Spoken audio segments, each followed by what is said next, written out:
করোনায় একই দিনে মৃত্যু ও শনাক্তের রেকর্ড 164 জনের প্রাণহানি, আক্রান্ত প্রায় 10,000, অর্ধেকই গ্রামের। কত ক্রিটিক্যাল অবস্থার থেকে ডেভেলপ করেছে, এখন তো মরণ অবস্থা এসে এখন দেখেন আপনার যায় কি অবস্থা। আমার আজকে 5 দিন ধরে আমি আইলাম, কিন্তু কোনো সিট পাইতেছি না। রোগীরা যখন আসে তখন তাদের কাছে অক্সিজেন স্যাচুরেশন 40-50 এরকম থাকে। আগামী সপ্তাহে আবারও শুরু গণটিকাদান, 2-1 দিনের মধ্যেই নিবন্ধন। আমরা সব সিটি এলাকায় দেওয়া হবে, আর সিনোফার্ম সারা বাংলাদেশে দেওয়া হবে, উপজেলা পর্যন্ত। আরও 7 দিন বাড়ল কঠোর বিধিনিষেধ, পঞ্চম দিনে রাজধানীতে যানজট। আমার তো অফিস খোলা, এখন চাকরি বাছাইতে হলে তো অফিসে যেতেই হবে। রিক্সায় তো আর এই টঙ্গী যাওয়া সম্ভব না। দেখছিলেন প্রধান শিরোনাম, রাত 11টার সময়ের সঙ্গে আছি আমি জাফর সাদিক। এবার অন্যান্য শীর্ষ সংবাদ। উত্তরের জনপদে বন্যার অশনি সংকেত, তিস্তায় সামান্য পানি বাড়তেই ডুবে গেছে অর্ধশতাধিক চর, মানিকগঞ্জের 4টি ইউনিয়নে ভাঙন শুরু। এবং ঈদ উপলক্ষে টিসিবির পণ্য বিক্রির প্রথম দিনেই ভোক্তাদের ভিড়। কোরবানির পশু পরিবহনে রেলের ক্যাটল সার্ভিস, গরু প্রতি খরচ 500 টাকা।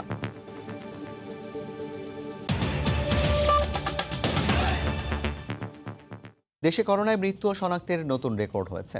একদিনে সারা দেশে মারা গেছেন 164 জন। এর মধ্যে খুলনা বিভাগেই মারা গেছেন সর্বোচ্চ 55 জন। একক জেলা হিসেবে সবচেয়ে বেশি মারা গেছে কুষ্টিয়ায় 16 জন। 24 ঘন্টায় সর্বোচ্চ 9,964 জনের দেহে শনাক্ত হয়েছে কোভিড-19। এ অবস্থায় রোগীর চাপ, শয্যা ও অক্সিজেন সংকটে বেসামাল হাসপাতালগুলো। রিপোর্টার ও প্রতিনিধিদের পাঠানো তথ্য ছবিতে রিপোর্ট।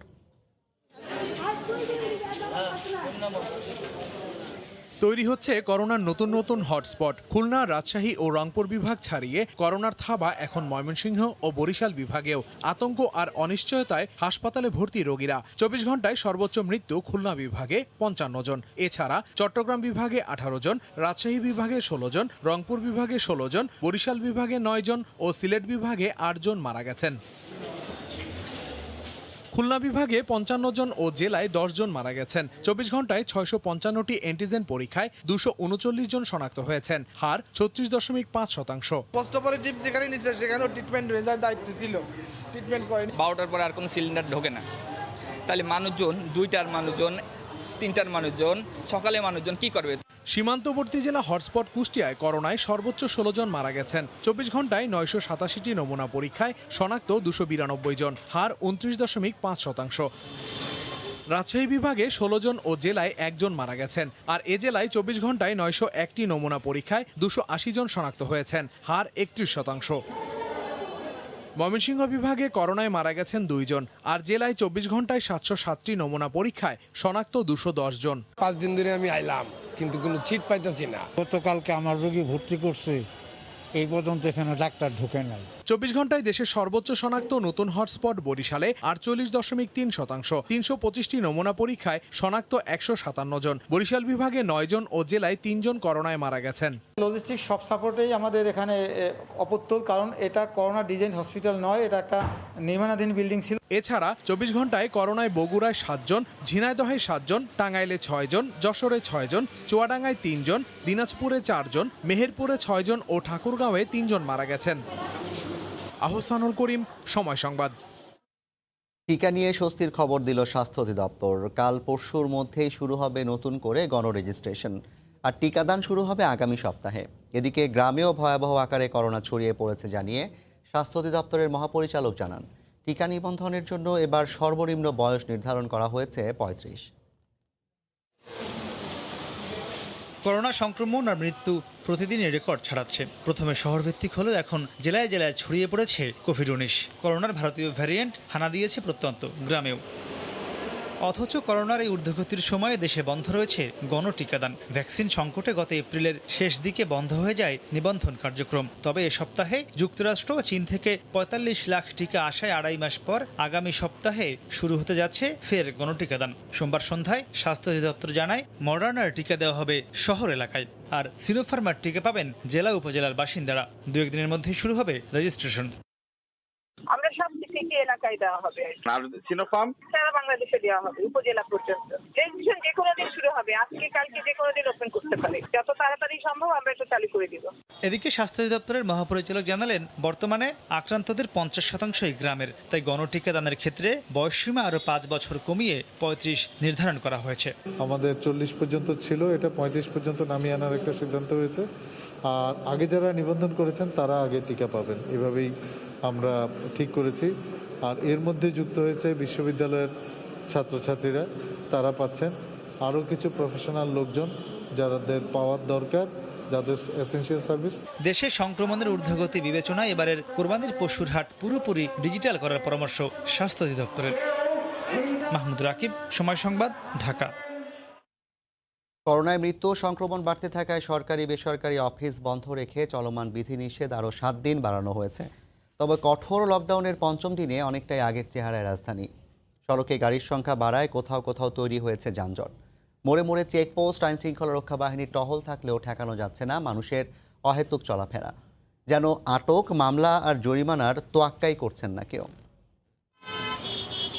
কঠোর বিধিনিষেধের 5ম দিনে রাজধানীর রাজপথ যেন ব্যক্তিগত গাড়ি আর রিকশার দখলে। সাধারণ মানুষেরও যাতায়াত আগের তুলনায় বেড়েছে অনেকটাই। অফিস খোলা কিন্তু পরিবহনের ব্যবস্থা নেই, এই অভিযোগ অনেকের মুখেই। আমার আইডি কার্ডটা বাসায় রেখে আসছি, ওইটা আর কি বললাম, তাই বলতেছে মামলা দিতে। এই লকডাউনে 3 দিন বাসায় পড়ে আসছিলাম।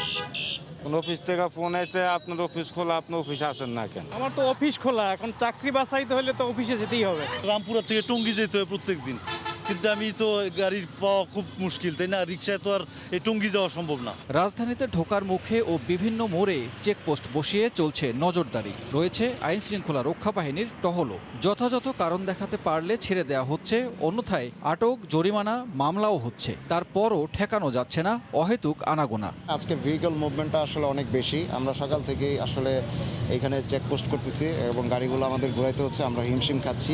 ভেরিফাই করছি, কেউ হয়তো 3 বছর আগের একটা প্রেসক্রিপশন দিচ্ছেন, আমরা সেগুলো যাচাই বাছাই করছি আসলেই উনি ডাক্তারের কাছে যাচ্ছেন কিনা বা টিকা দিতে যাচ্ছেন কিনা। এদিকে করোনায় মৃত্যু ও সংক্রমণ বাড়তে থাকায় চলমান বিধিনিষেধ আরও 1 সপ্তাহ বাড়ানো হয়েছে।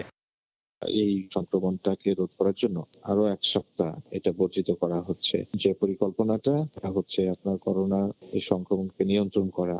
লকডাউনে মানুষের অপ্রয়োজনীয় চলাচল নিয়ন্ত্রণ করতে না পারলে এর সুফল পাওয়া যাবে না বলে মত বিশেষজ্ঞদের। সানবীর রূপল, সময় সংবাদ, ঢাকা। রাত 11টার সময় আরও থাকছে। জিকে শামীমের সিন্ডিকেটের কাছ থেকে 10 কোটি টাকা ফেরত এনেছে গণপূর্ত অধিদপ্তর। কেন্দ্রীয় ব্যাংকে জমা, অনিয়মের সঙ্গে জড়িতদের ছাড় না দেওয়ার হুঁশিয়ারি।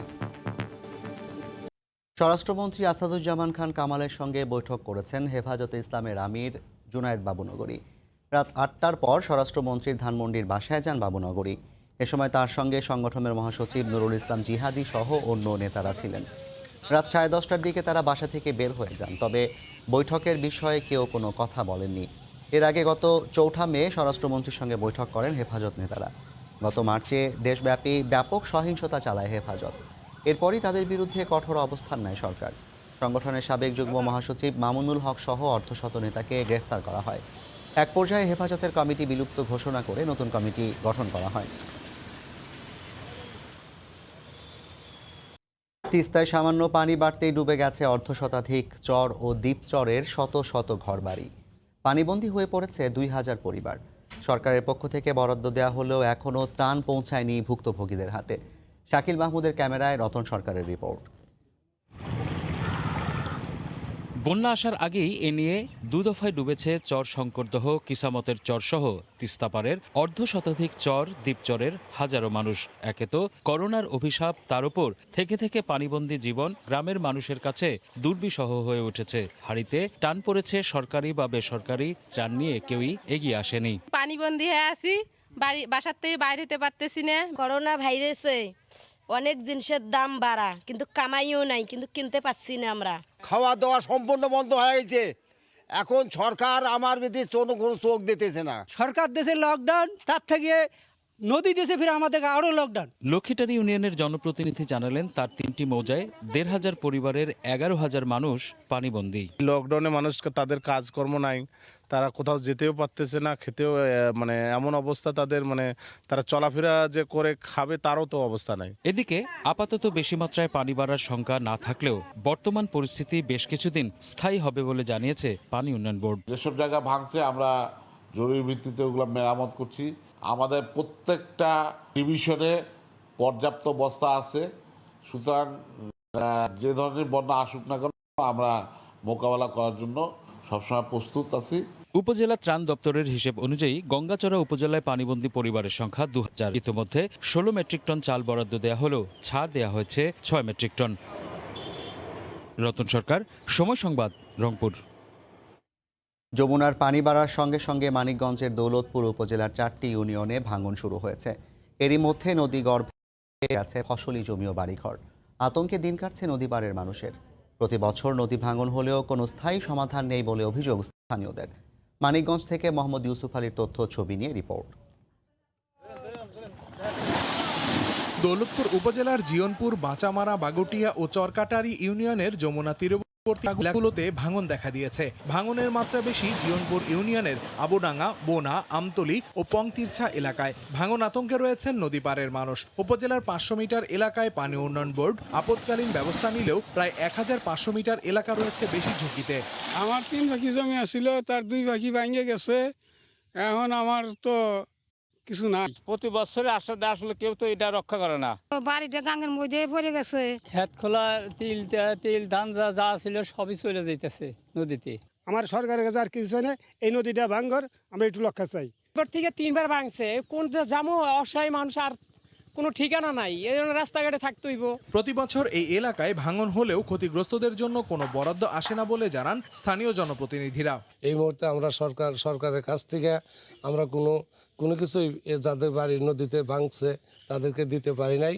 তাদের আর্থিক সহযোগিতার প্রয়োজন। দ্রুত ব্যবস্থা নেওয়া দরকার। আমতলিতে একটি আশ্রয়ণ প্রকল্প এবং বাজারঘাট, যেখান থেকে যে বাজারে আমার এই উপজেলার সর্বোচ্চ রাজস্ব আসে ওই বাজার থেকে, সেই বাজারটিকে রক্ষা করা দরকার। দৌলতপুরে এরই মধ্যে 10টি গ্রামের 50টিরও বেশি বাড়ি ও প্রায় 100 হেক্টর ফসলি জমি নদীগর্ভে চলে গেছে। সময় সংবাদ, মানিকগঞ্জ। আবারও গ্যাস লিকেজ থেকে বিস্ফোরণে কেঁপে উঠল নারায়ণগঞ্জ। এবার পুড়লেন কাঁচপুরের পেপার মিলের 4 নিরাপত্তা কর্মী। 3 জনেরই দেহের 68 থেকে 78% পুড়ে গেছে। বারবার জানানোর পরও ত্রুটিপূর্ণ লাইনটি মেরামত না করার অভিযোগ উঠেছে। মার্জিয়া মোমোর সহায়তায় নারায়ণগঞ্জ থেকে শওকত আলী সৈকতের পাঠানো তথ্য ছবি নিয়ে রিপোর্ট। নারায়ণগঞ্জের কাঁচপুরের আলনুর পেপার মিলে রোববার রাতে গ্যাসের রাইজারে লিকেজ থেকে হঠাৎ বিস্ফোরণ হয়। মুহূর্তের মধ্যেই আগুন ছড়িয়ে পড়ে চারপাশে। আগুন নেভাতে এগিয়ে গেলে দগ্ধ হন সেখানকার 4 নিরাপত্তা কর্মী। খবর পেয়ে ঘটনাস্থলে গিয়ে আগুন নেভানোর পাশাপাশি দগ্ধদের ঢাকা মেডিকেলে পাঠায় ফায়ার সার্ভিস। কিন্তু এর আগেই পুড়ে যায় যন্ত্রাংশ সহ বিপুল পরিমাণ কাঁচামাল। সিকিউরিটি গার্ড ছিল 2 থেকে 3 জন, আর একজন সহকারী ছিল। তারা কিছু পরিমাণে দগ্ধ হয়েছে। আমরা তাৎক্ষণিক ঢাকা মেডিকেলে ভর্তি করেছি। দগ্ধদের মধ্যে শেখ হাসিনা বার্ন ইনস্টিটিউটে চিকিৎসাধীন 3 জনের শরীরে 78% পর্যন্ত পুড়ে গেছে বলে জানিয়েছেন চিকিৎসক মুস্তাক আহমেদ। উনি 78% ফ্লেম বার্ন, সাথে ইনহেলেশন ইঞ্জুরি আছে, যেটাকে আমরা শ্বাসনালী প্রদাহ বলি। আসাদুজ্জামান 32 বছর, ওনার 75%। তফিজুল, উনি 50 বছর, ওনার 68% ফ্লেম বার্ন। এদিকে অগ্নিকাণ্ডের পর কারখানায় গ্যাস সরবরাহ বন্ধ রাখা হয়েছে বলে জানিয়েছে তিতাস কর্তৃপক্ষ। এখনো পর্যন্ত গ্যাস বন্ধ আছে, আমাদের তদন্ত চলতেছে। তদন্ত সাপেক্ষে পরবর্তী বিষয়ে আমাদের ঊর্ধ্বতন কর্মকর্তা জানাবেন। দুর্ঘটনার পর থেকেই পুরো কারখানার শ্রমিকদের ছুটি ঘোষণা করেছে কর্তৃপক্ষ। ফাহরিয়া ফারজানা, সময় সংবাদ। প্রকল্পের আংশিক কাজ দেখেই আলোচিত জি.কে. শামীমের ঠিকাদার সিন্ডিকেটকে দেয়া 10 কোটি টাকা ফেরত এনেছে গণপূর্ত অধিদপ্তর। আগারগাঁওয়ের নিউরোসায়েন্স হাসপাতালের ঝুঁকিপূর্ণ বেজমেন্ট নির্মাণে বরাদ্দ দেওয়া ওই অর্থ জমা দেওয়া হয়েছে কেন্দ্রীয় ব্যাংকে। জুবায়ের ফয়সালের রিপোর্ট। ক্যাসিনো কেলেঙ্কারিতে র্যাবের হাতে আটক হওয়ার আগ পর্যন্ত নামে বেনামে বহু প্রকল্পের কাজ ছিল বিতর্কিত জি.কে. শামীম সিন্ডিকেটের কবজায়। যদিও বিপত্তি বাধে আগারগাঁওয়ের নিউরোসায়েন্স হাসপাতাল প্রকল্পে ২৪ মাস সময় বেঁধে দিয়ে ২০১৮ সালের অক্টোবরে জিকে শামীমের ঠিকাদারি প্রতিষ্ঠানকে দেয়া হয় ৩টি বেজমেন্ট সহ ১২ তলা বর্ধিত ভবন নির্মাণ কাজ। 4 মাসে শেষ করার লক্ষ্য নিয়ে শুরু হয় ৩৯ ফুট গভীর বেজমেন্ট নির্মাণ। আর এ কাজেই ঠিকাদারি প্রতিষ্ঠানের আবদার রক্ষায় ৩ কিস্তিতে অর্থ ছাড়ের পর চতুর্থ ধাপে এসে বিল ছাড়াই দেয়া হয় অতিরিক্ত ১০ কোটি টাকা। এ নিয়ে নানামুখী সমালোচনার পর গণপূর্ত অধিদপ্তর উদ্যোগ নেয় টাকা ফেরত আনার। তখনকার সংশ্লিষ্ট নির্বাহী প্রকৌশলী তাকে 10,44,00,000 টাকা অ্যাডিশনাল পেমেন্ট করে দিয়েছিল। সিএজি দপ্তরের সঙ্গে আমরা পরামর্শ করে এই যে অতিরিক্ত 10,40,00,000 টাকা দেওয়া হয়েছিল তাকে, সেই টাকা আমরা সরকারি কোষাগারে জমা করে দিয়েছি।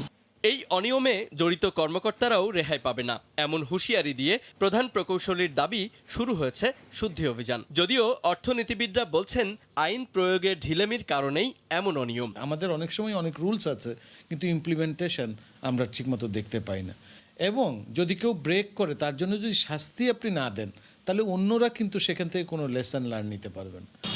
রাজনৈতিক প্রভাব খাটিয়ে শুধু গণপূর্ত অধিদপ্তরেরই 17টি প্রকল্প বাগিয়ে নেয় জিকে শামীমের ঠিকাদারি সিন্ডিকেট, যার সবগুলো বাতিল করে আবারও দরপত্রের মাধ্যমে নিয়োগ দেওয়া হয়েছে নতুন ঠিকাদার। জুবায়ের ফয়সাল, সময় সংবাদ, ঢাকা। করোনা পরিস্থিতি ও কোরবানির ঈদ সামনে রেখে শুরু হয়েছে টিসিবির পণ্য বিক্রি। প্রথম দিন নির্ধারিত সময়ের কয়েক ঘন্টা পর শুরু হয় কার্যক্রম। ব্যাপক চাহিদার মুখে পণ্য শেষ হয়ে যায় 2 থেকে 4 ঘন্টার মধ্যে। তবে ট্রাকের পেছনে দাঁড়ানো ভোক্তাদের মধ্যে দেখা যায়নি স্বাস্থ্যবিধি মানার বালাই। টিসিবি বলছে বাড়তি চাহিদার কথা মাথায় রেখে বাড়ানো হয়েছে ট্রাকের সংখ্যা ও পণ্যের পরিমাণ। কার আগে কে পণ্য হাতে পাবেন সেই প্রতিযোগিতায় কঠোর লকডাউনের মধ্যেও টিসিবির ট্রাক সেল কার্যক্রমে উধাও স্বাস্থ্যবিধি মানার নির্দেশনা। বাজার দর থেকে টিসিবির পণ্যের দাম বেশ কম, চাহিদা বেশি। তাই তো ঘন্টার পর ঘন্টা অপেক্ষা নানা শ্রেণী পেশার ভোক্তাদের। দীর্ঘ অপেক্ষার পর যেন খালি হাতে ফিরতে না হয়, সেজন্য বরাদ্দ বাড়ানোর দাবি তাদের। করোনার সবাই বেকার, 2 টাকা কমের জন্য সবাই সিরিয়াল দিতেছে। আমাদের মতো মধ্যবিত্তদের জন্য টিসিবি হচ্ছে সবচেয়ে ভালো একটা পন্থা। সব দিক দিয়ে সমস্যা, এই জন্য এদিকে একটু কমে পাই, কম মূল্যে পাই, আমরা এখানে আসছি। বিক্রি শুরু করছি 12টায়। পণ্য না পাওয়ার আশঙ্কাতেই স্বাস্থ্যবিধি মানা সম্ভব হচ্ছে না বলে জানালেন ভোক্তা ও ডিলাররা। কার আগে কে নিবে, সিরিয়াল মেনটেন নাই, মানে যে যেভাবে পারে আর কি। না, আমাদের স্বাস্থ্যবিধি আসলে যেটা সরকারি নির্দেশনা, এটা অমান্য হইতেছে। 1.5-2 ঘন্টা রোদ্রে দাঁড়ায় আসছি, এখনো পাইনি। তেল পাবো না, শুধু চিনি আর ডাল দিবে। এখানে 1 টাকা 2 টাকা আসলে মানে সবাই পেয়ে যেত। মাল বেচা প্রায় অর্ধেক হয়ে গেছে। এখন যে পরিমাণ লোক আছে আমরা পুরো কভার করতে পারবো না। করোনাকালে টিসিবির পণ্যের চাহিদা বেড়েছে, তাই বাড়ানো হয়েছে পণ্যের পরিমাণ ও ট্রাকের সংখ্যা। গতকালকে কোনো টাকা জমা করতে পারি নাই, আজকে সকালে ব্যাংকিং আওয়ার খোলার পরে টাকা জমা নিয়ে পণ্য দেওয়ার কারণে এই জন্য একটু দেরি হয়েছে। আগামীকাল এই সমস্যাটা থাকবে না। চাহিদা বেড়ে যাওয়ার ফলে আগে যেটা 400টায় করতাম, এখন 450টা ট্রাকের মাধ্যমে হচ্ছে। পণ্য আগে 1800 থেকে 2000 কেজি দেওয়া হলো, এবার 2100 থেকে 2200 কেজি করে দেওয়া হচ্ছে। সচেতনতার জন্য পুলিশ প্রশাসনের সহযোগিতা চেয়েছি। প্রতিটাকে সর্বোচ্চ 800 কেজি চিনি, 600 কেজি মসুর ডাল আর 1200 কেজি সয়াবিন তেল বরাদ্দ দিয়ে সারা দেশে 450 ট্রাকে বিক্রি কার্যক্রম শুরু করেছে টিসিবি, যা চলবে চলতি মাসের 29 তারিখ পর্যন্ত। কামরুল হাসান সবুজ, সময় সংবাদ, ঢাকা। এবার ঢাকায় কোরবানির পশু আনতে ক্যাটল সার্ভিস চালু করছে বাংলাদেশ রেলওয়ে। তেজগাঁও রেল স্টেশনে নামবে গরু। ঢাকায় হাট শুরু হলেই প্রতিদিন চলবে 6টি ট্রেন। গরু প্রতি খরচ পড়বে 500 টাকা। নাজমুস সালেহির প্রতিবেদন। সড়ক পথে যানজট সহ নানা ঝক্কি পেরিয়ে দেশের বিভিন্ন প্রান্ত থেকে কোরবানির পশু আসে ঢাকায়। কম খরচ আর নিরাপদে পশু পরিবহনের কথা চিন্তা করে গত বছর থেকে ক্যাটল সার্ভিস নামে বিশেষ ট্রেন পরিচালনা করছে বাংলাদেশ রেলওয়ে। গত বছর পশু পরিবহনের সুযোগ ছিল শুধুমাত্র ময়মনসিংহ আর জামালপুর অঞ্চলের, এবার এর সাথে যুক্ত হচ্ছে দেশের উত্তরাঞ্চল। গত বছর 2টি ট্রেন চললেও এবার চলবে 6টি ট্রেন। ঢাকায় কোরবানির হাট শুরুর দিন থেকেই ক্যাটল সার্ভিস চলবে জানিয়ে মন্ত্রী বলেন, প্রাণী সম্পদ মন্ত্রণালয়ের সমন্বয়ে এরই মধ্যে ব্যবসায়ী ও খামারিদের সঙ্গে শুরু হয়েছে আলোচনা। অলরেডি মাঠ পর্যায়ে আমাদের লোকজন প্রশাসনিকভাবে ব্যাপারীদের সঙ্গে যোগাযোগ করা, খামারিদের সঙ্গে যোগাযোগ করা, সবার সঙ্গে আমাদের লোকজন যোগাযোগ করতেছে। স্থান স্বল্পতার কারণে এবার কমলাপুর নয়, গরু নামানো হবে তেজগাঁও রেল স্টেশনে। ঢাকায় আনতে গরু প্রতি খরচ পড়বে 500 টাকা। ভাড়া খুবই রিজনেবল। চাহিদার উপর নির্ভর করে যে কয়টা ট্রেনে আমাদের দরকার হবে আমরা সেই কয়টা ট্রেনে প্রোভাইড করব। পশু পরিবহনের নিরাপত্তায় নিয়োজিত থাকবে রেলওয়ে নিরাপত্তা বাহিনী, আরএনবি এবং রেলওয়ে পুলিশ। নাজমুস সালেহী, সময় সংবাদ, ঢাকা।